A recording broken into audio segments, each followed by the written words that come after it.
ഡോക്ടറെ, നമ്മൾ അന്ന് ഒരുമിച്ച് ഒരു സ്ഥലം വരെ പോയത് ഓർമ്മ ഉണ്ടോ? ഒരു കോളേജിൽ ഞങ്ങൾ രണ്ടുപേരും കൂടെ പോയിരുന്നു.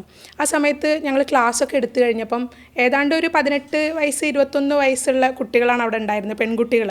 നമ്മൾ അവർക്ക് നല്ല രീതിയിലൊരു റിപ്രൊഡക്റ്റീവ് ഹെൽത്തിൻ്റെ ക്ലാസ്സുകളൊക്കെ എടുത്ത് കൊടുത്തതിന് ശേഷം സംശയങ്ങളുണ്ടെങ്കിൽ ചോദിക്കാൻ പറഞ്ഞപ്പോൾ ഒരു കുട്ടി പോലും ഒരു സംശയം ചോദിച്ചില്ല. അപ്പം ഞങ്ങൾ പറഞ്ഞു, എന്നാൽ നിങ്ങളൊരു പേപ്പറിൽ എഴുതി തരൂ, എന്തെങ്കിലും ഡൗട്ടുകൾ ഉണ്ടെങ്കിൽ പേരൊന്നും നിങ്ങൾ പറയണ്ട, പേപ്പറിൽ നിങ്ങളുടെ സംശയങ്ങളൊക്കെ എഴുതി തരും എന്ന് പറഞ്ഞപ്പോൾ ഞങ്ങൾക്ക് ഒരുപാട് പേപ്പറിൽ പെട്ടെന്ന് ഡൗട്ടുകൾ വന്നു. ഞങ്ങൾക്കാണെങ്കിൽ പോകാനുള്ള ടൈം ആയിട്ടുണ്ടായിരുന്നു. പക്ഷേ അന്ന് ആ ഡൗട്ടുകൾ അത്രയും കണ്ടപ്പോൾ ജസ്റ്റ് 1-2 ബിറ്റുകൾ ഞങ്ങൾ തുറന്ന് വായിച്ചു നോക്കി.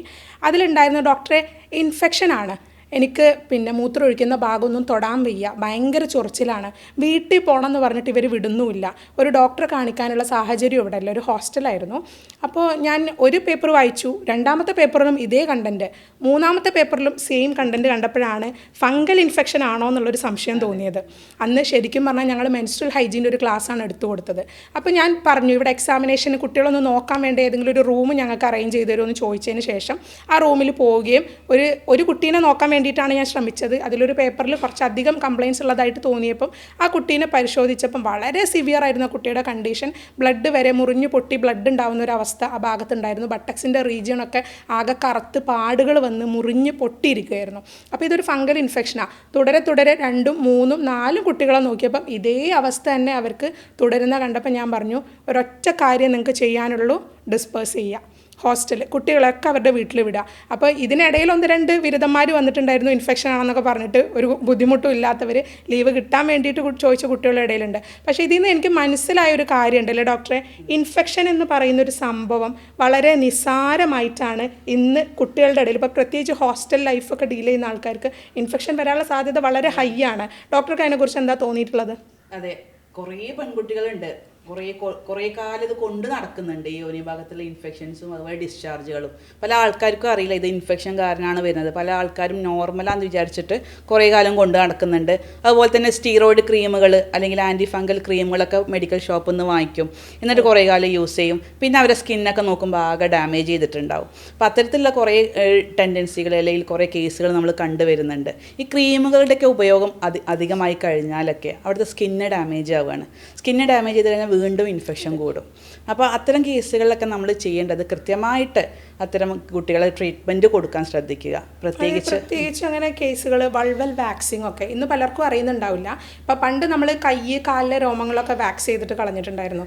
ഇപ്പോൾ അത് മാത്രമല്ല, ഇപ്പോൾ ബ്യൂട്ടി പാർലർ പോയി കഴിഞ്ഞാൽ വൾവൽ വാക്സിങ് കുട്ടികളെ കാണാം. വൾവൽ വാക്സിംഗ് ഒക്കെ ചെയ്ത് കഴിഞ്ഞിട്ട് 1-2 കേസുകൾ ഹോസ്പിറ്റലിൽ വന്നതിൽ കംപ്ലീറ്റ് ആയിട്ട് ഞാൻ ചോദിച്ചു, ആകെ ചുവന്ന് തടിച്ചിരിക്കുക വൾവൽ റീജിയൻ, ജനേറ്റൽ ഏരിയ മൊത്തത്തിൽ, നീ എന്താ മോളെ കാണിച്ചത് ഞാൻ ചോദിച്ചു. അപ്പോൾ പറഞ്ഞു, ഞങ്ങൾ ബ്യൂട്ടി പാർലർ പോയി വൾവൽ വാക്സിങ് ചെയ്ത്. അതിൻ്റെ റീസൺ കുട്ടിയുടെ മാരേജ് ആണ്, ഒരു 2-3 ഡേയ്സിനുള്ളിൽ മാരേജ് ഉണ്ട്, അപ്പോഴേക്കും ഒന്ന് ക്ലീൻ ആക്കി വെക്കുകയാണ്. പക്ഷെ അതിൻ്റെ ഭവിഷ്യത്ത് ഇപ്പം എന്തായി, ആ കുട്ടിയുടെ മാരേജ് ഡേയിൽ ശരിയായ രീതിയിലൊരു അണ്ടർ ഗാർമെൻറ്റ് ഇടാൻ പോലും സാഹചര്യം ഇല്ലാത്തൊരു കേസിലേക്ക് ആ കുട്ടി പോയി. അപ്പോൾ ഈ അവസ്ഥകളെന്ന് പറയുന്നത്, നമ്മളെപ്പോഴും ഈ മെൻസ്ട്രൽ ഹൈജീനെ കുറിച്ചൊക്കെ പറയുമ്പോൾ പലർക്കും അറിയില്ല. മെൻസസ് ആകുമ്പോൾ ക്ലീൻ ആയിട്ട് ഇരിക്കുക എന്ന് ഉദ്ദേശിക്കുന്നത് എന്താ, നല്ല രീതിയിൽ സോപ്പൊക്കെ ഇട്ട് കഴുകി നല്ല വൃത്തിയുള്ള ഒരു പാൻറ്റീസ് ഇട്ട് കഴിഞ്ഞാൽ എല്ലാം പെർഫെക്റ്റ് ആയി എന്നാണ് മെൻസ്ട്രൽ ഹൈജീൻ്റെ കാര്യത്തിൽ ധാരണ. പലപ്പോഴും അങ്ങനെയല്ല. നമ്മൾ സോപ്പ് ഉപയോഗിക്കാൻ പാടില്ല, ഹാർഡ് സോപ്പുകൾ പ്രത്യേകിച്ച് ഉപയോഗിക്കാൻ പാടില്ല. സെൻറ്റഡ് ആയിട്ടുള്ള ഓയിൻമെൻറ്റ്സ് ആണെങ്കിലും, സെൻറ്റഡ് ആയിട്ടുള്ള creams, scented soaps, hard soaps, ഇത്തരം സാധനങ്ങളൊന്നും അരിയിൽ തൊടാനേ പാടില്ല. ശരിക്കും നല്ലൊരു ലൂക്ക് വാം വാട്ടറിലുള്ള കഴുകൽ മാത്രമേ ആവശ്യമുള്ളൂ. ചിലർ ഉപ്പിടാറുണ്ട്, അതിൻ്റെ പോലും ആവശ്യം ശരിക്കില്ല. വജൈന ഒരു സെൽഫ് ക്ലീനിങ് ഓർഗനാണ്, നിങ്ങൾ അതിന് പ്രത്യേകിച്ച് ഒന്നും ചെയ്യേണ്ടതില്ല. വളരെ നോർമലായിട്ട് ചിലപ്പോൾ ഇൻഫെക്ഷൻസ് അല്ലാതെ ഈ വെള്ളപ്പൊക്ക് പോലുള്ള കാര്യങ്ങൾ ഉണ്ടാവാം. നോർമലായിട്ട് കുറച്ച് പേർക്ക് അത് കാണുന്നുണ്ട്. നമ്മളെ പീരിയഡ്സിൻ്റെ, പ്രത്യേകിച്ച് നമ്മളെ ഒരു മെനാർക്കി ടൈമിൽ പീരിയഡ്സ് സ്റ്റാർട്ട് ചെയ്യുന്ന പെൺകുട്ടികളിൽ ഒരു 10-14 വയസ്സുള്ള പെൺകുട്ടികളൊക്കെ നോർമലായിട്ട് കണ്ടുവരുന്നുണ്ട്. ചെറിയ വെള്ള കളറിൽ ചെറിയൊരു പശ പോലത്തെ സ്റ്റിക്കിലോ ഡിസ്ചാർജ് ആയിരിക്കും, അത് തികച്ചും നോർമലാണ്. അതുപോലെ തന്നെ പീരിയഡ്സിൻ്റെ തൊട്ട് മുമ്പ് കാണാറുണ്ട്. അതുപോലെ തന്നെ ഓവുലേഷൻ ടൈമിൽ നമ്മുടെ അണ്ടവിസർജന സമയത്ത് ചെറിയ ഡിസ്ചാർജ് കാണുന്നുണ്ട്, അത് നോർമലാണ്. പ്രഗ്നൻസി ടൈമിൽ അത് നമുക്കറിയാം, എല്ലാ ഇൻഫെക്ഷൻസും വരാനുള്ള ചാൻസ് കൂടുതലാണ്, അതുകൊണ്ടും ആ സമയത്തും ചെറിയ ഡിസ്ചാർജ് കാണാറുണ്ട്. അതുപോലെ തന്നെ അതൊക്കെ തികച്ചും നോർമലായിട്ട് കണ്ടുവരുന്നതാണ്. കൂടുതലായിട്ട് നമ്മൾ ശ്രദ്ധ കൊടുക്കേണ്ട ആവശ്യമില്ല. പേഴ്സണൽ ഹൈജീൻ മെയിൻറ്റെയിൻ ചെയ്യുക. അതുപോലെ തന്നെ അടിവസ്ത്രങ്ങളെ കേസിലാണെങ്കിലും കൂടുതലായിട്ട് വെയിലത്ത് ഉണക്കിയിട്ട് നമ്മൾ പാൻറ്റീസൊക്കെ യൂസ് ചെയ്ത് കഴിഞ്ഞാൽ ഈ ചെറിയ ഡിസ്ചാർജുകളൊക്കെ പോയി കിട്ടാറുണ്ട്.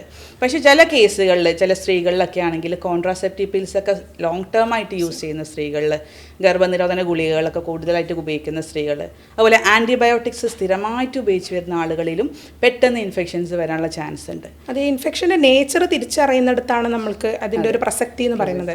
അത് ആ രോഗിക്ക് തിരിച്ചറിയാൻ പറ്റുമോ? അപ്പം നമ്മളടുത്ത് വന്നിട്ട് പറയും, ഒരു രോഗി പറയാണ് എക്സസീവ് ഡിസ്ചാർജ് ആണ് ഡോക്ടറെ, ഭയങ്കരമായിട്ട് വൈറ്റ് ഡിസ്ചാർജ് ഉണ്ട് എനിക്ക് എന്ന് പറയുമ്പോൾ സ്വാഭാവികമായിട്ട് നമ്മൾ മെഡിസിൻ എഴുതിയുള്ളൂ. അപ്പം നമ്മളൊരു ജെനൈറ്റൽ എക്സാമിനേഷനോ വജൈനൽ എക്സാമിനേഷനോ ചെയ്യുമ്പോൾ ചിലപ്പോൾ ആ സമയത്തൊന്നും ഉണ്ടാവില്ല. അപ്പോൾ പേഷ്യൻ്റ് പറയും ഇപ്പോൾ ഒന്നുമില്ല, പക്ഷേ ചില സമയങ്ങളിൽ വരുന്നു. ഡോക്ടർ പറഞ്ഞ പോലെ പലപ്പോഴും നോർമലായിട്ടുള്ള കണ്ടീഷൻസ് ഇതിനുണ്ടാവാം. പ്രഗ്നൻസിയിൽ വൈറ്റ് ഡിസ്ചാർജ് പറഞ്ഞു വരുന്ന ഒരാൾക്ക് മെഡിസിൻ കൊടുക്കേണ്ട ആവശ്യമില്ല. ഓവുലേഷൻ പീരീഡിൽ സ്റ്റിക്കി ഡിസ്ചാർജ് ഉള്ളതിന് മെഡിസിൻ കൊടുക്കേണ്ട ആവശ്യമില്ല. മെൻസസിന് തൊട്ട് മുന്നോ ശേഷം നമ്മളിത് ചെയ്യണ്ട. ബട്ട് എപ്പോൾ നമ്മൾ ചെയ്യണം? എക്സസീവായിട്ട് ചൊറിച്ചിൽ അവിടെ വരുന്നുണ്ട്. ചൊറിച്ചിലൊരു നോർമലായിട്ടുള്ള സംഗതിയല്ല. അങ്ങനെ വരുന്നുണ്ടെങ്കിൽ നിങ്ങൾ ട്രീറ്റ്മെൻറ്റിന് വരണം. അതുപോലെ ഈ ഡിസ്ചാർജിൻ്റെ നേച്ചർ അനുസരിച്ച് ഇന്ന് ഞങ്ങൾ വേറൊരു കാര്യം ഇവിടെ മേജറായിട്ട് ഡിസ്കസ് ചെയ്യാൻ ഉദ്ദേശിക്കുന്നത് വെറും ഒരു വൈറ്റ് ഡിസ്ചാർജിനെ കുറിച്ചോ ഒരു സാധാരണ ഇൻഫെക്ഷനെ കുറിച്ചോ മാത്രമല്ല, പക്ഷേ STD എന്ന് പറഞ്ഞൊരു അവസ്ഥ ഉണ്ട്. സെക്ഷുവലി ട്രാൻസ്മിറ്റഡ് ഡിസീസ് എന്ന് പറയും. നമ്മൾ സെക്സ് ചെയ്തതിന് ശേഷം നമുക്ക് പകരാവുന്ന രോഗങ്ങൾ, അത്തരം ഒരുപാട് വൈറൽ, ബാക്ടീരിയൽ, പാരസൈറ്റിക് അസുഖങ്ങൾ ഇതിലുണ്ട്. പ്രത്യേകിച്ച് കല്യാണം കഴിയണം എന്ന് ഒരു നിർബന്ധവും ഇല്ല. ഇപ്പം ഞാൻ സെക്സ് റിലേറ്റഡ് പറയുമ്പോൾ കല്യാണം കഴിയാത്തവരെല്ലാം ഈ വീഡിയോ നിർത്തി പോകും. പക്ഷേ അങ്ങനെയല്ല. ആക്ച്വലി ഏറ്റവും കൂടുതൽ നമ്മൾ കണ്ടുവരുന്നത് STDs കണ്ടുവരുന്നത് അൺമാരീഡ് ആൾക്കാരിലാണ് എന്നുള്ളതാണ് അത്ഭുതപ്പെടുത്തുന്ന ഒരു ഫാക്റ്റ് എന്ന് പറയുന്നത്. അതെ, 50% കേസുകൾ അങ്ങനെ തന്നെയാണ് കാണുന്നത്. ഒരു 15 മുതൽ 25 വയസ്സിന് ഇടയിലുള്ള സ്ത്രീ പുരുഷന്മാരിൽ കൂടുതലായിട്ട് ഇന്ന് STDs കണ്ടുവരുന്നുണ്ട്. പല STDs ഉണ്ട്. HIV മാത്രമല്ല, നമ്മൾ ഹെർപ്പിസ് ഉണ്ട്, അതുപോലെ തന്നെ ഗോണേറിയ, സിഫിലിസ് പോലെയുള്ള ഒരുപാട് സെക്ഷലി ട്രാൻസ്മിറ്റഡ് ഡിസീസുകൾ കാണുന്നുണ്ട്. അതിനെക്കുറിച്ചൊക്കെ ഒരുപാട് കോൾസ് വരുന്നുണ്ട്. പല ആൾക്കാരും അൺവാണ്ടഡ് ആയിട്ടുള്ള കോണ്ടാക്റ്റ് വന്നിട്ടുണ്ടാവും. അതിനുശേഷം അവർക്ക് പേടിയാണ്, ഒരു സെക്ഷൽ ലൈഫ് ലീഡ് ചെയ്യാൻ ഭയങ്കര പേടിയാണ്. കാരണം ജെനൈറ്റൽ ഏരിയസിലൊക്കെ ചെറിയ ഡിസ്ചാർജ് വന്നിട്ടുണ്ടാവും, ചെറിയ പിമ്പിൾസ് പോലെ ചെറിയ എന്തെങ്കിലും പാപ്പിൾസ് ഒക്കെ വന്നിട്ടുണ്ടാവും. അത് കാരണം അവർക്ക് നോർമൽ ഒരു സെക്ഷൽ ലൈഫിലോട്ട് പോകാനൊക്കെ ഭയങ്കര പേടിയാണ്. അത് കാരണം ഒരുപാട് സംശയങ്ങൾ വരുന്നതുകൊണ്ട് തന്നെയാണ് നമ്മൾ ഈ ഒരു ടോപ്പിക് തന്നെ സെലക്ട് ചെയ്യാൻ കാരണം. സെക്ഷുവലി ട്രാൻസ്മിറ്റഡ് ഡിസീസിനെ കുറിച്ച് ഒരുപാട് തെറ്റിദ്ധാരണകളുണ്ട്.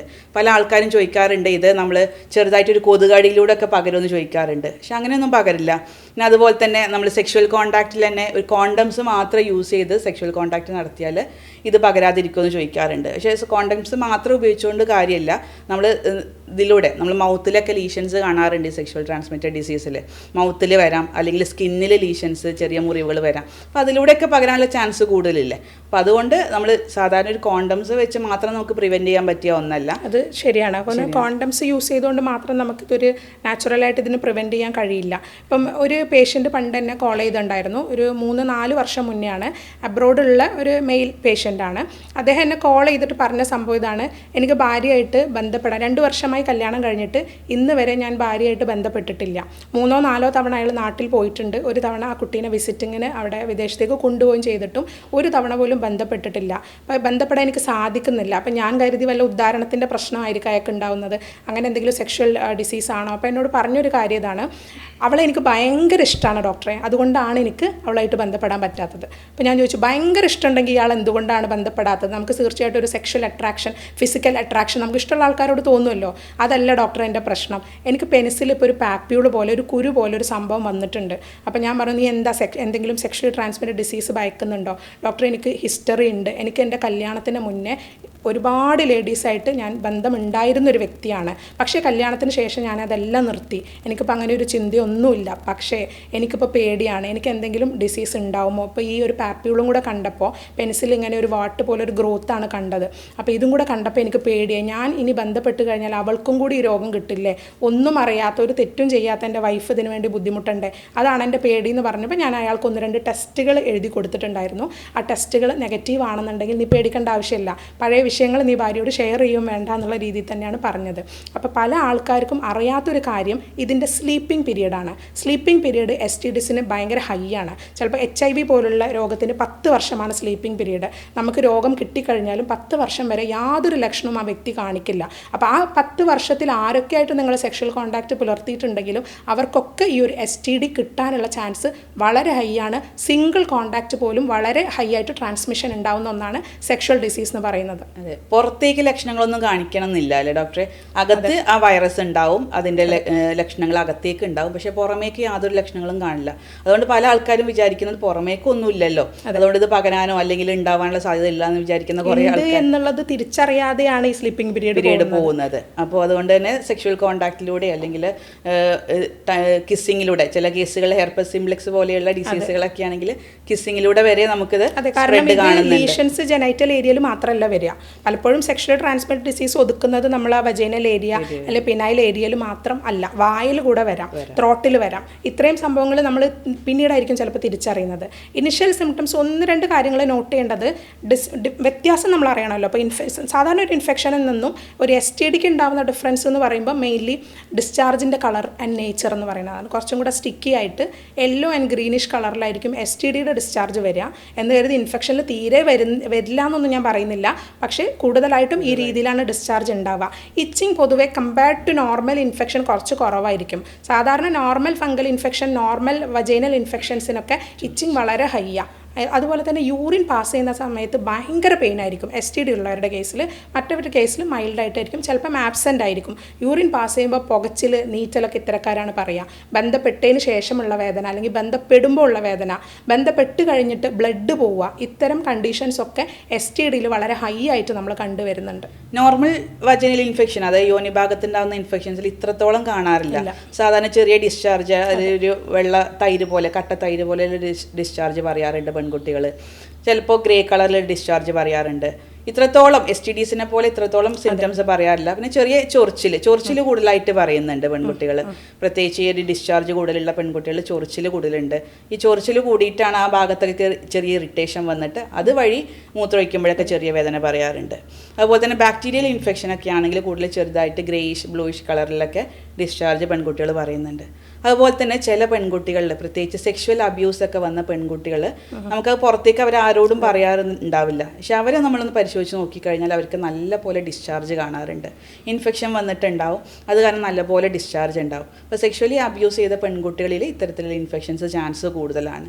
അതുപോലെ തന്നെ നമ്മൾ പെൺകുട്ടികളിൽ കൂടുതലായിട്ട് ഇപ്പോൾ അതുപോലെ സെൻറ്റഡ് പ്രൊഡക്ട്സ് കൂടുതലായിട്ട് ഉപയോഗിക്കുന്ന പെൺകുട്ടികളാണ് അല്ലേ. ബ്യൂട്ടി പ്രൊഡക്ട്സിന് കൂടുതലായിട്ട് ഇമ്പോർട്ടൻസ് കൊടുക്കുന്ന ആളുകളാണ്. അപ്പോൾ സെൻറ്റഡ് ആയിട്ടുള്ള ടിഷ്യൂസ് ഉപയോഗിക്കുന്നുണ്ട്, അതുപോലെ സെൻറ്റഡ് ആയിട്ടുള്ള പാഡുകൾ ഉപയോഗിക്കുന്നുണ്ട്. അപ്പോൾ അത്തരം പെൺകുട്ടികളിൽ ഇന്ന് വളരെ ഇത് കോമൺ ആയിട്ട് കണ്ടുവരുന്നുണ്ട് ഈ ഡിസ്ചാർജ്. അതവർ തെറ്റിദ്ധരിക്കുകയും ചെയ്യും. ചിലപ്പം ഇങ്ങനെ സെക്ഷലി ട്രാൻസ്മിറ്റഡ് ഡിസീസ് ആണ് എന്ന് തിരിച്ചറിയാതെ വൈകുന്നവരും ഉണ്ട്. ചില കേസുകളിൽ അങ്ങനെ സംഭവിക്കാറുണ്ട്. ഇപ്പം ഇന്നത്തെ കാലത്ത് നമ്മളൊരു റേഷ്യോ നോക്കുമ്പം എക്സ്ട്രാ മെറൈറ്റൽ അഫെയറിൻ്റെ റേഷ്യോ ആണെങ്കിലും അല്ലെങ്കിൽ മൾട്ടിപ്പിൾ സെക്ഷൽ പാർട്ട്ണറിൻ്റെ റേഷ്യോ ഹൈ ആണ്. അത് വളരെ കോമൺ ആയിട്ട് ഒരു വെസ്റ്റേൺ കൾച്ചർ നമ്മുടെ നാട്ടിലേക്കും വളരെ രസകരമായ രീതിയിൽ കടന്നുകൂടിയിട്ടുണ്ട്. ഡേറ്റിംഗ് ആപ്പുകളുണ്ട്, എല്ലാം ഡേറ്റിംഗ് പർപ്പസിന് വേണ്ടിയിട്ട്, അല്ലാതെ ഒരു പണ്ട് മാരേജിന് വേണ്ടിയിട്ടുള്ള മാട്രിമോണി സൈറ്റുകളാണെങ്കിൽ ഇന്ന് ഡേറ്റിങ്ങിന് വേണ്ടിയിട്ടുള്ള സൈറ്റുകളാണ് കൂടുതൽ വന്നുകൊണ്ടിരിക്കുന്നത്. അതിൻ്റെ ഫലമായിട്ട് ഉണ്ടാവുന്നതും എന്താണ്, ഇത്തരം സെക്ഷൽ കോണ്ടാക്റ്റ് ഉണ്ടാവുന്നു. ഇവരിതിനെക്കുറിച്ച് ബോധവാന്മാരല്ല. ഇപ്പം മാരീഡ് ആയിട്ടുള്ള ഒരു വ്യക്തിയാണെന്നുണ്ടെങ്കിൽ തീർച്ചയായിട്ടും അയാൾക്ക് ഇങ്ങനെ ഒരു ലക്ഷണം സംശയം ഉണ്ടെങ്കിൽ അയാളുടെ പാർട്ട്ണറിനോട് അയാൾക്കൊരു കെയർ ഉണ്ടാവും. കാരണം ആ പാർട്ട്ണറിന് ഇത് വരരുത്. അപ്പോൾ ഇയാൾ ഫ്രീക്വൻറ്റ് ടെസ്റ്റുകൾ ചെയ്യുന്നതിനോടൊപ്പം പാർട്ട്ണറിനെ കൂടെ കമ്പൽ ചെയ്യും, നീയും കൂടെ ടെസ്റ്റ് ചെയ്യുന്നത്. ബട്ട് നമ്മൾ റാൻഡം ആയിട്ട് ആരെങ്കിലുമായിട്ട് സെക്സ് ഉണ്ടാവുന്നു, നെക്സ്റ്റ് ഡേ വേറൊരാളുമായിട്ടാണ് നമ്മൾ സെക്സ് ചെയ്യുന്നതെങ്കിൽ ആ ഒരു മറ്റേ വ്യക്തിയോട് ഒരു ഇമോഷണൽ കമ്മിറ്റ്മെന്റ് അവിടെ ഇല്ല. അതൊരു സെക്ഷൽ പ്ലഷറിന് വേണ്ടി മാത്രം ആ വ്യക്തിനെ കാണുന്നു, കണ്ടുമുട്ടി അത് പിരിയുന്നു. പിന്നെ ആ വ്യക്തിക്ക് എന്തായെന്നോ ആ ഇൻഫെക്ഷൻ എന്തായെന്നോ എന്ന് ബോധവാന്മാരല്ല പലരും. അതെ, അതുകൊണ്ട് തന്നെയാണ് കൂടുതലായിട്ട് ഇത് കണ്ടുവരുന്നത് STDs സ്പ്രെഡ് ആവാനുള്ള മെയിൻ റീസൺ ഇത് തന്നെയാണ്. പിന്നെ ഈ 3 രീതിയിലുണ്ട്. ഇപ്പോൾ ബാക്ടീരിയൽ ആയിട്ടുള്ളതുണ്ട്, പാരസിറ്റിക് ഉണ്ട്, വൈറൽ ഉണ്ട്. ഇപ്പോൾ ഇത് ക്യൂറബിൾ ആണോ എന്ന് ചോദിച്ചു കഴിഞ്ഞാൽ നമുക്ക് ഇതിൻ്റെ ബാക്ടീരിയൽ സ്റ്റേജൊക്കെ നമുക്ക് ആൻറ്റിബയോട്ടിക്സ് കൊണ്ടും ഹോമിയോപ്പത്തിക് മെഡിസിൻസിൻ്റെ ഹെൽപ്പ് കൊണ്ടൊക്കെ നമുക്കിത് മാനേജ് ചെയ്ത് ബെറ്റർ ആക്കി കൊണ്ടുവരാൻ പറ്റും. പക്ഷേ ചില വൈറൽ ഡിസീസ് ഉണ്ട്. ഇപ്പം ഹെർപ്പസ് സിംപ്ലെക്സ്, വായിലൊക്കെ ലീഷൻസ് കാണുന്നത്, അതുപോലെ പിന്നെ ഗൊണോറിയ അല്ലെങ്കിൽ സെർട്ടൈൻ ഡിസീസായിട്ട് HIV ഒക്കെ നമുക്ക് മാനേജ് ചെയ്യാനേ പറ്റുള്ളൂ. ലക്ഷണങ്ങൾ ഇമ്മ്യൂണോ സപ്രസീവ് ആണ്, അതെല്ലാം നമ്മുടെ ഇമ്മ്യൂണിറ്റിനെ നല്ല രീതിയിൽ സപ്രസ് ചെയ്യുന്ന ഡിസീസസ് ആണ്, വൈറൽ ഒറിജിനാണ്. അതുകൊണ്ട് തന്നെ നമുക്ക് ചിലപ്പം എല്ലാ മെഡിസിനും അതിന് ഉതകുന്ന രീതിയിൽ യൂസ് ചെയ്യാൻ പറ്റിയെന്ന് വരില്ല. ആൾക്ക് വലിയ കുഴപ്പമില്ലാതെ മുന്നോട്ട് പോകാൻ നമുക്കത് മാനേജ് ചെയ്യാൻ പറ്റും. ആൻഡ് ആഫ്റ്റർ ഓൾ എന്നോട് എല്ലാവരും ചോദിക്കുന്ന ഒരു ക്വസ്റ്റ്യൻ ഉണ്ട്, ഇനി ഒരിക്കലും ഞങ്ങൾക്ക് സെക്ഷൽ കോൺടാക്റ്റ് പറ്റില്ലേ?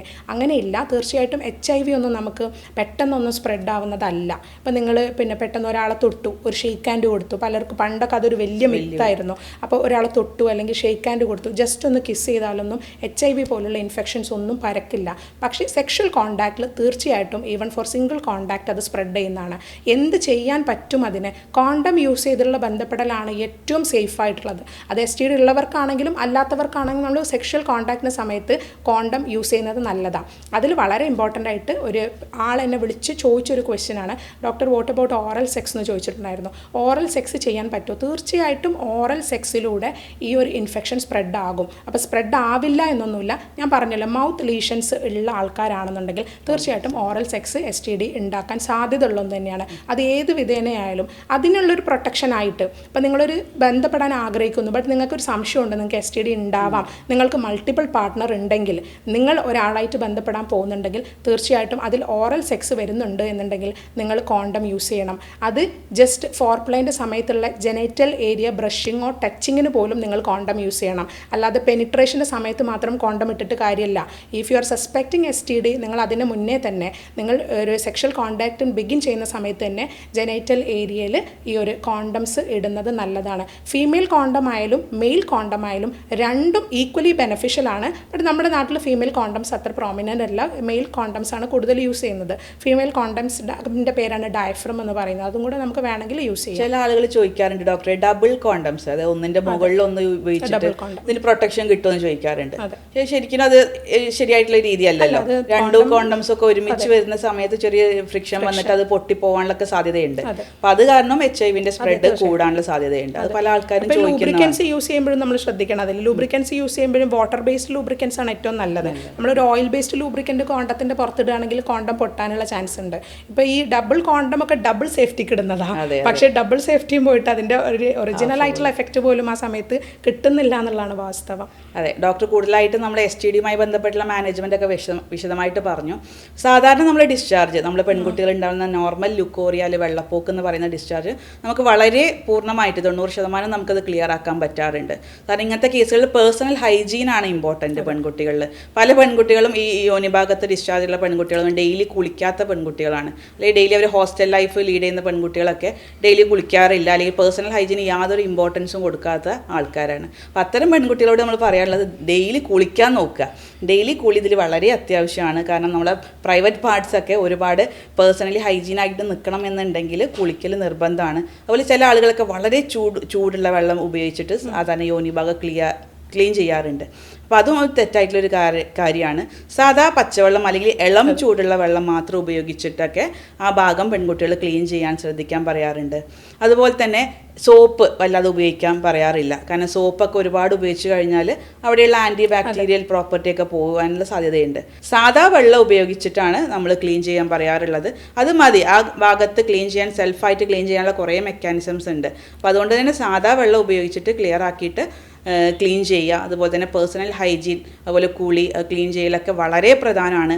അതിൻ്റെ കൂടെ കൂടുതലായിട്ട് ഈസ്റ്റ് ഇൻഫെക്ഷൻ അല്ലെങ്കിൽ ബാക്ടീരിയ ഒക്കെ കൂടുതലായിട്ട് ഇൻഫെക്ഷൻസ് ഉണ്ടെങ്കിൽ മാത്രം നമ്മൾ ട്രീറ്റ്മെൻറ്റ് എടുത്തിട്ട് അതിനാവശ്യമായിട്ടുള്ള മരുന്നുകൾ കഴിക്കുക. അപ്പോൾ ഇത്രയൊക്കെ ചെയ്തു കഴിഞ്ഞാൽ തന്നെ ഇത്തരം സാധാരണ യോനി ഭാഗത്തുള്ള ഡിസ്ചാർജ് അല്ലെങ്കിൽ യോനി ഭാഗത്തുള്ള ഇൻഫെക്ഷൻസ് നമുക്ക് വളരെയധികം കൺട്രോൾ ചെയ്ത് കൊണ്ടുപോകാൻ പറ്റാറുണ്ട്. ഇത്തരം ഇൻഫെക്ഷൻസ് ഒക്കെ വരുത്തി വെക്കുന്നതാണ്. അപ്പോൾ ഈ ഇൻഫെക്ഷൻസിനൊന്നും നമുക്ക് എവിടെന്നെങ്കിലും കിട്ടുന്നതല്ല, നമ്മൾ വരുത്തി വെക്കുന്ന ഓരോ ദിവസവും നമ്മൾ ചെയ്യുന്ന പ്രവൃത്തിയിലൂടെ അല്ലെങ്കിൽ നമ്മളുടെ ഒരു ലൈഫ് സ്റ്റൈലിലൂടെ നമ്മൾ ഉണ്ടാക്കുന്ന രോഗങ്ങളാണത്.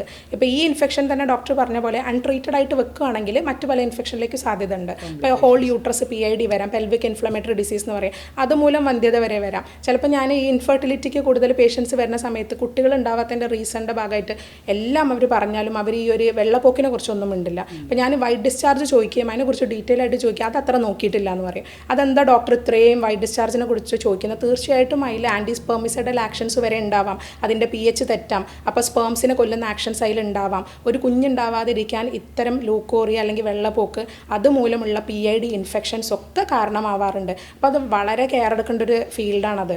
പിന്നെ നോക്കുകയാണെന്നുണ്ടെങ്കിൽ ഇപ്പം എന്നോട് യൂഷ്വലി ഞാൻ പറഞ്ഞല്ലോ വരുത്തി വെക്കുന്ന കംപ്ലയിൻറ്റ് പലപ്പോഴും പാഡ് മാറ്റാത്തതിൻ്റെ മൂലം. പാഡാണ് ഏറ്റവും കൂടുതൽ കുട്ടികൾ യൂസ് ചെയ്യുക. ഞാൻ എപ്പോഴും ടീനേജ് കുട്ടികൾ വരുമ്പം ഈ ഒരു മെൻസ്ട്രൽ കപ്പ് സജസ്റ്റ് ചെയ്യാറുണ്ട്. എൻ്റെ അടുത്തൊരു ഡെമോൺസ്ട്രേഷൻ ഉണ്ട്.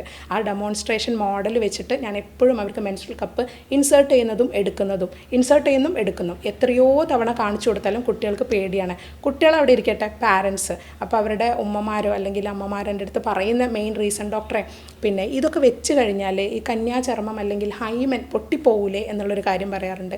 അതിന് ഞാൻ പറയാറുണ്ട്, ഇത് കന്യാചർമ്മം എന്ന് പറയുന്നത് പലരും മനസ്സിലാക്കിയിട്ടുള്ള ഡോക്ടറെ അതൊരു പാടയാണ് എന്നാണ്. അതൊരു പാടയാണ്, വജൈനയുടെ കവർ ചെയ്യുന്ന ഒരു പാട. അപ്പോൾ ആ പാട പൊട്ടണമെന്നുണ്ടെങ്കിൽ കല്യാണം കഴിയണം, ആദ്യത്തെ ഒരു സെക്ഷൽ കോണ്ടാക്റ്റ് വന്നെങ്കിൽ മാത്രമേ അത് ബ്രേക്ക് ആവുകയുള്ളൂ എന്നുള്ളൊരു തെറ്റിദ്ധാരണ പലരിലും ഉണ്ട്. അപ്പോൾ ഫസ്റ്റ് ഓഫ് ഓൾ ഞാൻ പറയട്ടെ, അത് വിർജിനിറ്റിയായിട്ട് ബന്ധപ്പെട്ടൊരു ഭാഗമായിട്ട് ആരും കാണരുത്. ഒന്ന്, അതിപ്പോൾ ഞാൻ ഈ വീഡിയോയിലൂടെ പറഞ്ഞാൽ ഇന്ന് എല്ലാവരും അത് കാണാതിരിക്കുമല്ല എന്നൊക്കെ എനിക്കറിയാം. എല്ലാവർക്കും അതൊരു വിർജിനിറ്റിയുടെ സിഗ്നലാണ്. ആയിക്കോട്ടെ, അങ്ങനെ തന്നെ വെച്ചോളൂ. എന്നിരുന്നാലും ഇതൊരു കവർ ചെയ്യുന്നൊരു പാടയല്ല. ഇത് ഓപ്പണിംഗ് ഓൾറെഡി ഉള്ള ഒരു സ്ട്രെച്ചബിൾ ആയിട്ടുള്ള ഒരു സംഭവമാണ്. ഈ ഒരു മെംബ്രെയിനാണ് ശരിക്കും പറഞ്ഞാൽ ഈ ഹൈമൻ കന്യാചർമ്മം. അതിനൊരു ഹോൾ ഉണ്ട്. അപ്പോൾ ആ ഹോള് വഴി നമ്മൾ ഈ മെൻസ്ട്രൽ കപ്പ് ഇൻസേർട്ട് ചെയ്യുമ്പോൾ ശ്രദ്ധിക്കേണ്ടത്, അത് നമ്മൾ പ്രോപ്പർ മെത്തേഡിലൂടെയാണ് ഒരു ടീനേജർ അത് ഇൻസേർട്ട് ചെയ്തതെന്നുണ്ടെങ്കിൽ ഹൈമൻ ജസ്റ്റ് സ്ട്രെച്ച് ആവുമെന്നേ ഉള്ളൂ. അല്ലാതെ നിങ്ങൾ വളരെ ഫോഴ്സ്ഫുള്ളി നിങ്ങൾ ഇൻസേർട്ട് ചെയ്യുകയാണ്, ഒട്ടും കെയർ എടുക്കാതെ, ഫസ്റ്റ് ടൈമൊക്കെ ചെയ്യുമ്പോൾ ഒട്ടും കെയർ എടുക്കാതെ ഇൻസേർട്ട് ചെയ്യുന്നു, അതൊരു വാക്വം പ്രഷറിനുള്ളിൽ ഫിറ്റ് ആയിരിക്കുന്ന സമയത്ത് അതിൻ്റെ സ്റ്റെം പിടിച്ച് ഒറ്റ വലി വലിക്കുന്നു, ഇതൊക്കെ ഹൈമൻ ടിയർ ആവാൻ ചാൻസ് ഉണ്ട്. പക്ഷേ നിങ്ങൾ നോർമലായിട്ട് കെയർഫുള്ളായിട്ട് ടൈം എടുത്തത് വെക്കുകയും റിമൂവ് ചെയ്യുകയാണെങ്കിൽ ഹൈമനൊന്നും പറ്റില്ല. ഹൈമൻ എപ്പോഴേക്കാണ് ഡോക്ടറെ ശരിക്കും പൊട്ടി ബ്ലഡ് വരുന്ന ഒരു അവസ്ഥ ഉണ്ടാവും? സെക്ഷുവൽ കോണ്ടാക്ടിന് ശേഷം മാത്രമേ അത് പൊട്ടുള്ളൂ. സാധാരണ പല ഇതേപോലെ ആക്റ്റീവ് ആയിട്ടുള്ള എക്സസൈസുകൾ ചെയ്യുന്ന സമയത്ത് പൊട്ടാറുണ്ട്. അതായത് സൈക്ലിങ്ങിന്റെ സമയത്ത് അല്ലെങ്കിൽ ഹെവി ആയിട്ടുള്ള എക്സസൈസുകളൊക്കെ ചെയ്യുന്ന സമയത്ത് ചിലപ്പോൾ പൊട്ടാറുണ്ട്. അല്ലാത്ത സമയങ്ങളിലൊന്നും സാധാരണ ഡാമേജ് ഒന്നും വരാറില്ല. ആക്റ്റീവ് സെക്ഷൽ കോണ്ടാക്ട് മാത്രമല്ല ഹൈമൻ പൊട്ടാനുള്ള കാരണം. ഇപ്പോൾ ഡോക്ടർ പറഞ്ഞ പോലെ നമ്മൾ ഏതെങ്കിലും രീതിയിലുള്ള ഫിസിക്കൽ എക്സസൈസ്, ഇപ്പോൾ വെയിറ്റ് ലിഫ്റ്റിംഗ് ചെയ്യുന്ന കുട്ടികളുണ്ടാകും. എല്ലാവരും ഇപ്പോൾ ഡോക്ടറോ എഞ്ചിനീയറോ ആവണമെന്നില്ല. വെയിറ്റ് ലിഫ്റ്റിംഗ് ചെയ്യുന്ന സ്ത്രീകളുണ്ട്, സ്പോർട്സിൽ ആക്റ്റീവായ സ്ത്രീകളുണ്ട്. ഇത്തരക്കാരിലൊക്കെ ഹൈമൻ ബ്രേക്ക് ആവാനുള്ള ചാൻസ്, മുൻകൂട്ടി ബ്രേക്ക് ആവാനുള്ള ചാൻസ് ഉണ്ട്. അപ്പോൾ ഹൈമൻ വിർജിനിറ്റിയുടെ സിഗ്നലായിട്ട് കണ്ടു കഴിഞ്ഞാൽ എന്നും നിങ്ങൾക്ക് ടെൻഷൻ ആയിരിക്കും ഫലം. അപ്പോൾ അതിന് പകരം മെൻസ്ട്രൽ കപ്പ് യൂസ് ചെയ്യുക. ഇത്തരം കുട്ടികൾക്ക് ഈ പാഡിൻ്റെ ഇൻഫെക്ഷനും ടാമ്പറിൻ്റെ ഇൻഫെക്ഷനൊക്കെ വരാതിരിക്കാൻ ഏറ്റവും നല്ലത് മെൻസ്ട്രൽ കപ്പാണ്. അതൊരു സേഫ് ആയിട്ടുള്ള മെത്തേഡായിട്ടാണ് എനിക്ക് തോന്നിയിട്ടുള്ളത്. മെൻസ്ട്രൽ കപ്പ് യൂസ് ചെയ്യുകയാണെങ്കിൽ തന്നെ അതിൽ ശ്രദ്ധിക്കേണ്ട ഒരു കാര്യം, അത് ഫില്ലായി കഴിഞ്ഞാൽ ഒരു 4-5 മണിക്കൂറല്ല അതിന് ടൈം പറയാറുള്ളത്. അത് ആക്ച്വലി 12 മണിക്കൂർ വരെ വെക്കാമെന്നാണ്. പക്ഷേ ബ്ലീഡിങ് ഹെവി ആയിട്ടുള്ള ആൾക്കാർ എന്ത് ചെയ്യും? എന്നോടൊരു ആൾ ഇതുപോലെ ചോദിച്ചിരുന്നു, ഡോക്ടർ പറഞ്ഞ പോലെ, ഡോക്ടർ പറഞ്ഞിട്ടാണ് ഞാൻ മെൻസ്ട്രൽ കപ്പ് യൂസ് ചെയ്ത് 12 മണിക്കൂർ പോയിട്ട് 3 മണിക്കൂർ കഴിയുമ്പോഴേക്കും ഫില്ലാവുകയാണ്, ഞാൻ അപ്പോഴേക്കും ലീക്ക് വരികയാണ്. അപ്പോൾ ഫില്ലായി കഴിഞ്ഞാൽ സ്വാഭാവികമായിട്ടും അതിൻ്റെ ഡിസ്പ്ലേ പൊസിഷൻ കുറച്ച് മാറിയതിന് ശേഷം ലീക്കേജ് വന്ന് തുടങ്ങും. അപ്പോൾ അത് ഹെവി ഫ്ലോ ഉള്ളവരാകുമ്പോൾ ഫ്ലോയ്ക്ക് അനുസരിച്ച് മാറ്റേണ്ടി വരും. അതുപോലെ പാഡും അതുപോലെ തന്നെയാണ്. ഹെവി ഫ്ലോ ഉള്ള ആളുകളാണെങ്കിൽ കുറച്ച് 3 മണിക്കൂർ കൂടുമ്പോഴൊക്കെ മാറ്റി. പാഡ് ഫില്ലായിട്ടില്ലെങ്കിലും ശരിക്കും പറഞ്ഞാൽ മാറ്റണം. ഒരു 4 hours ശേഷം കഴിഞ്ഞാൽ ഒരു ഫൗൾ സ്മെല്ല് വരാൻ തുടങ്ങും. നമ്മൾ പാഡ് ഒരു പ്രത്യേക സ്മെല്ല് പറയാറില്ലേ? പണ്ടൊക്കെ പറയും പാമ്പൊക്കെ അട്രാക്ട് ചെയ്യും ഈ സ്മെല്ല് എന്നൊക്കെ. അതിൽ അതെന്തെങ്കിലും ഫാക്റ്റ് ആണോ എന്ന് എനിക്കറിയില്ല. ആ ബ്ലഡിൻ്റെ സ്മെല്ല്, ഇത് ഓക്സിജനായിട്ട് കോൺടാക്റ്റ് വരുമ്പോൾ ഇതിൽ ബാക്ടീരിയൽ ഗ്രോത്ത് ഉണ്ടാവും. അപ്പോൾ അതിൻ്റെ സ്മെല്ല് മാറും. ഒരു നോർമൽ ബ്ലഡിൻ്റെ സ്മെല്ലല്ല. പലപ്പോഴും ഇത് അശുദ്ധ രക്തമെന്ന് പറയാനുള്ള റീസൺ അതാണ്. നമ്മളിത് വെച്ചുകൊണ്ടിരിക്കുകയല്ലേ. ഇത്തരം സ്മെല്ലുകൾ വരുന്ന സമയത്താണ് ഇത് അശുദ്ധ രക്തമായിട്ട്, പല റിലീജിയസ് ബിലീഫിലും അതൊരു അശുദ്ധ രക്തമായിട്ട് കാണുന്നു. അതിനൊരു പ്രോട്ടോക്കോൾ തന്നെ ഉണ്ടാക്കിയിട്ടുണ്ട് അത്തരം സ്ത്രീകൾ എന്ത് ചെയ്യണം എന്നുള്ളതിനെ കുറിച്ച്. അപ്പോൾ ഇതൊരു നോർമൽ ബ്ലഡാണ്, എൻഡോമെട്രിയൽ ഷെഡിങ് ആണ്, യൂട്രസിൻ്റെ അകത്തുനിന്ന് വരുന്ന, നമ്മൾ കൈ മുറിഞ്ഞാൽ വരുന്ന ബ്ലഡ് പോലെ തന്നെയാണ് ഇതും, വ്യത്യാസങ്ങളൊന്നുമില്ല. അതുപോലെ തന്നെ ഡോക്ടറെ, ഇപ്പോൾ യോനിഭാഗത്ത് പെൺകുട്ടികളിലൊക്കെ നമ്മൾ ചെറിയ പിമ്പിൾസ് കണ്ടുവരുന്നുണ്ട്. ഒരു എക്സാമിനേഷനൊക്കെ ചെയ്യുമ്പോൾ കണ്ടുവരുന്ന ഒന്നാണ് പിമ്പിൾസ്. അത് നമ്മൾ മുഖക്കുരുവൊക്കെ വരില്ല മുഖത്ത്, അതുപോലെ നമ്മൾ യോനിഭാഗത്ത് ഇപ്പോഴത്തെ പെൺകുട്ടികളിൽ കൂടുതലായിട്ട് കണ്ടുവരുന്നുണ്ട്. അപ്പോൾ അതിന് പല കാരണങ്ങളുണ്ട്. അതിലേറ്റവും പ്രധാനപ്പെട്ട ഒന്ന് നമ്മൾ ആ ഇറിറ്റേഷൻ തന്നെയാണ്. നമ്മൾ യൂസ് ചെയ്യുന്ന പാൻറ്റീസ്, സിൽക്കി ആയിട്ടുള്ള പാൻറ്റീസ് അല്ലെങ്കിൽ കളേർഡ് ആയിട്ടുള്ള പാൻറ്റീസൊക്കെ യൂസ് ചെയ്ത് കഴിഞ്ഞാൽ അവിടെ ഇറിറ്റേഷൻ വന്നിട്ട് ചെറിയ പിമ്പിൾസ് വരാറുണ്ട്. അത് കോമൺ ആണ്. അതുപോലെ തന്നെ നമ്മൾ ചെറിയ ഹെയർ ഉണ്ടാവുമല്ലോ അവിടെ ആ ഭാഗത്ത്, ആ ഹെയറൊക്കെ ഉള്ളിലേക്ക് ഒന്ന് കുഴിഞ്ഞിരുന്നിട്ട് അവിടെ ചെറിയ ഇൻഫെക്ഷൻ വരാറുണ്ട്. അങ്ങനെ ഫോളിക്കുലൈറ്റിസ് എന്ന് പറയുന്ന അല്ലെങ്കിൽ ഇൻഗ്രോൺ ഹെയർസ് കാരണം അങ്ങനെ ചെറിയ പിമ്പിൾസ് വരാറുണ്ട്. അതേപോലെ തന്നെ ചില കുട്ടികളിൽ ഒരു ബർത്തോളിൻ സിസ്റ്റ് എന്ന് പറയും, ചെറിയൊരു ഗ്ലാൻഡ് ഉണ്ട് അവിടെ, നമ്മുടെ യോനി ഭാഗത്ത് ചെറിയ ഗ്ലാൻഡുകളുണ്ട്. ആ ഗ്ലാൻഡിൻ്റെയൊക്കെ ഡക്റ്റിൽ ചെറിയൊരു ബ്ലോക്ക് വന്നിട്ട് അവിടെ ചെറിയൊരു സിസ്റ്റ് പോലെ അല്ലെങ്കിൽ പിമ്പിൾസ് പോലെ വരാറുണ്ട്. അപ്പോൾ ഇതിനൊക്കെ പ്രധാന കാരണം ഇതൊക്കെ തന്നെയാണ്, നമ്മൾ യൂസ് ചെയ്യുന്ന പ്രൊഡക്ട്സുകളുടെ ഒക്കെ കാരണം കൊണ്ട്. അല്ലെങ്കിൽ നമ്മുടെ സ്റ്റേജ് നമുക്ക് ക്ലിയർ ചെയ്യാൻ പറ്റുന്നതാണ് വാസ്തവം. അതെ അതെ, ഇത് വെച്ചുകൊണ്ടിരിക്കുന്ന സമയത്താണ് ഇതൊക്കെ സ്പ്രെഡായി വരുന്നത്. പിന്നെ കുറേ നമ്മൾ ചെയ്യുന്ന രീതികൾ, നമ്മൾ അവിടെ യൂഷ്വലി പെൺകുട്ടികളൊക്കെ ഷേവിങ് ആണ് ചെയ്യാറുള്ളത്. അതിന് പകരം നമ്മൾ കൂടുതലായിട്ട് ട്രിമ്മർ യൂസ് ചെയ്യാൻ ശ്രദ്ധിക്കുക. ട്രിമ്മർ യൂസ് ചെയ്ത് കഴിഞ്ഞാൽ കൂടുതലായിട്ട് ഈ ഹെയറിൻ്റെ ഉള്ളിലോട്ട് പോകുന്ന ഒരു ഇൻഫെക്ഷൻസ് ഒക്കെ കുറയ്ക്കാൻ സാധിക്കും. ശരിക്കും പറഞ്ഞാൽ സെക്ഷൽ കോൺടാക്റ്റിന് സമയത്ത് ഫ്രിക്ഷൻ കുറക്കാൻ ഒരുപാട് ഹെൽപ്പ് ചെയ്യുന്നതാണ് ഹെയർ എന്ന് പറയുന്നത്. പ്യൂബിക് ഹെയർ, അവിടെ ഫ്രിക്ഷൻ വരാതിരിക്കാനാണ് ഹെയർ. പലരും ഹസ്ബൻഡൊക്കെ ഗൾഫിൽ നിന്ന് വരിക എന്ന് കേൾക്കുമ്പോഴേക്കും ഷേവിങ് സെറ്റൊക്കെ ആയിട്ട് ഇറങ്ങും, കംപ്ലീറ്റ് ക്ലീൻ ആക്കി. ബട്ട് ആക്ച്വലി അത് ആ ഏരിയൻ്റെ ആ ഒരു നോർമൽ ആയിട്ടുള്ള ടെക്സ്ചർ തന്നെ മാറ്റി ബ്ലാക്കിഷ് ഡിസ്കളറേഷനൊക്കെ വരും. അതൊരു കോസ്മെറ്റിക് എഫക്റ്റാണ്. വീണ്ടും അതൊരു കോസ്മെറ്റിക് ദുഃഖത്തിനുള്ള കാരണമായി മാറുകയാണ്. ഡോക്ടർ ഈ ഭാഗങ്ങളിൽ കറുപ്പ് നിറം വരിക എന്ന് പറയുന്നത് അത് ഒരു ഇംപ്രോപ്പർ ആയിട്ടുള്ള ഹൈജീൻ കുറവാണ്. ആക്ച്വലി നമ്മൾ ആ ഹെയർ പോകുമ്പോഴാണ് ആക്ച്വലി അവിടെ ഹൈജീൻ കുറവ് വരുന്നത്. ട്രിം ചെയ്യണം, നീറ്റായിട്ട് ട്രിം ചെയ്തിട്ട് എവറി 30 ഡേയ്സിനുള്ളിൽ നമ്മളത് പെർഫെക്റ്റായിട്ട് ക്ലീൻ ചെയ്ത് ട്രിം ചെയ്ത് വെച്ചിരിക്കണം. അതിന് മെയിൽ ആണെങ്കിലും ഫീമെയിൽ ആണെങ്കിലും. അതെ, ഇതേ ഡിസ്ചാർജ് ഉള്ള കുട്ടികളിൽ, പ്രത്യേകിച്ച് ഇൻഫെക്ഷൻ ഉള്ള കുട്ടികൾക്ക് മൂത്രത്തിൽ ഇൻഫെക്ഷൻ വരാനുള്ള ചാൻസും വളരെ കൂടുതലാണ്. പ്രത്യേകിച്ച് UTI, അതായത് യൂറിനറി ട്രാക്ട് ഇൻഫെക്ഷൻ അല്ലെങ്കിൽ മൂത്രത്തിലെ അണുബാധ വളരെയധികം കോമൺ ആയിട്ട് കണ്ടുവരുന്നുണ്ട്. പ്രത്യേകിച്ച് നമുക്കത് പെട്ടെന്ന് അങ്ങോട്ട് റിലീഫ് ചില കുട്ടികളിൽ കിട്ടാറില്ല. കാരണം ആ ഇൻഫെക്ഷൻ വളരെയധികം കൂടിയിട്ടുണ്ടാവും. കാരണം തുടക്കത്തിലൊന്നും ഇവർ ശ്രദ്ധിച്ചിട്ടുണ്ടാവില്ല. പിന്നെ കുറേ അത് മൂത്രാശയത്തിൽ ഇൻഫെക്ഷൻ വന്ന് മൂത്രാശയ അണുബാധ വന്നിട്ടൊക്കെ ആയിരിക്കും നമ്മൾ കാണിക്കാൻ വരുന്നുണ്ടാവുക. അപ്പോൾ ചിലപ്പോൾ ഇനീഷ്യൽ സ്റ്റേജിൽ ചിലപ്പോൾ റിലീഫ് കിട്ടിക്കൊള്ളണമെന്നില്ല. കുറേ ട്രീറ്റ്മെൻറ്റ് എടുത്താലേ നമുക്ക് അത്തരം കേസുകളിൽ ട്രീറ്റ്മെൻറ്റ് ചെയ്താൽ മാത്രമേ റിലീഫ് കൊടുക്കാൻ കഴിയാറുള്ളൂ. പല ആളുകളും വെള്ളം കുടിച്ചാൽ മാത്രം ഇത് മാറും, അല്ലെങ്കിൽ വെള്ളം കുറേ കുടിച്ചാൽ മതി എന്നുള്ള രീതിയിൽ നിൽക്കും. പക്ഷേ അത് ചിലപ്പോൾ മൂത്രാശയത്തിലേക്ക്, ബ്ലാഡറിലേക്ക് ഇൻഫെക്ഷൻ വന്നിട്ടുണ്ടാവും. അതുപോലെ തന്നെ ചില കേസുകളിൽ നമ്മൾ യൂട്രസിലേക്ക് വരെ ചില കേസുകളിൽ ഈ ഇൻഫെക്ഷൻ കൂടിക്കഴിഞ്ഞാൽ യൂട്രസിലും ഇൻഫെക്ഷൻസ് കാണാറുണ്ട്. പിന്നെ കുറേ കോംപ്ലിക്കേഷൻസ് ആയിട്ട് വരുന്നുണ്ട് കുറേ കാലം വെച്ച് നടന്നു കഴിഞ്ഞാൽ. ട്യൂബൽ ബ്ലോക്ക് വരെ ഉണ്ടാവാൻ ചാൻസ് ഉണ്ട്. നമ്മൾ ഇൻഫെക്ഷൻസ്, ഇൻഫെർട്ടിലിറ്റിയിൽ വലിയൊരു കോഴ്സാണ് PID അല്ലെങ്കിൽ ഈ ഒരു ഇൻഫെക്ഷൻസ് വരിക എന്ന് പറയുന്നത്. അത് ശ്രദ്ധിക്കാത്തതിൻ്റെ ഭാഗമായിട്ടാണ് ഇത്രയും ഒരു കോംപ്ലിക്കേഷൻസിലേക്ക് നീണ്ടു പോകുന്നത്. ഇതിൽ തന്നെ നമ്മൾ അഡോളസെൻ്റ് ഏജ് ഗ്രൂപ്പിന് ഒന്നും കൂടെ കെയർ എടുക്കേണ്ടത്. കാരണം ഈ പ്രായത്തിലുള്ള കുട്ടികൾക്ക് പറഞ്ഞു കൊടുത്താൽ നമുക്കത് മാറ്റിയെടുക്കാൻ പറ്റുള്ളൂ. കുറച്ച് കഴിഞ്ഞിട്ട് നമ്മൾ പറഞ്ഞു കൊടുത്തിട്ട് കാര്യമില്ല. യങ് ആയിരിക്കുമ്പോഴേ ചില ശീലങ്ങൾ നമുക്കുണ്ടെങ്കിൽ അത് അവർ മുൻകൂട്ടി അത് ചെയ്തു വന്നോളൂ. ഇപ്പോൾ PCOD ഉള്ള കുട്ടികളിലാണെങ്കിൽ ഞാൻ പൊതുവേ പറയാറുണ്ട്, എക്സസൈസ് ഇപ്പോഴേ തുടങ്ങൂ. കാരണം നിങ്ങൾ മാരേജ് കഴിഞ്ഞിട്ട് കുട്ടികളില്ല എന്നുള്ളൊരു അവസ്ഥ എത്തുമ്പോഴായിരിക്കും പലപ്പോഴും എക്സസൈസ് സ്റ്റാർട്ട് ചെയ്യുന്നത്.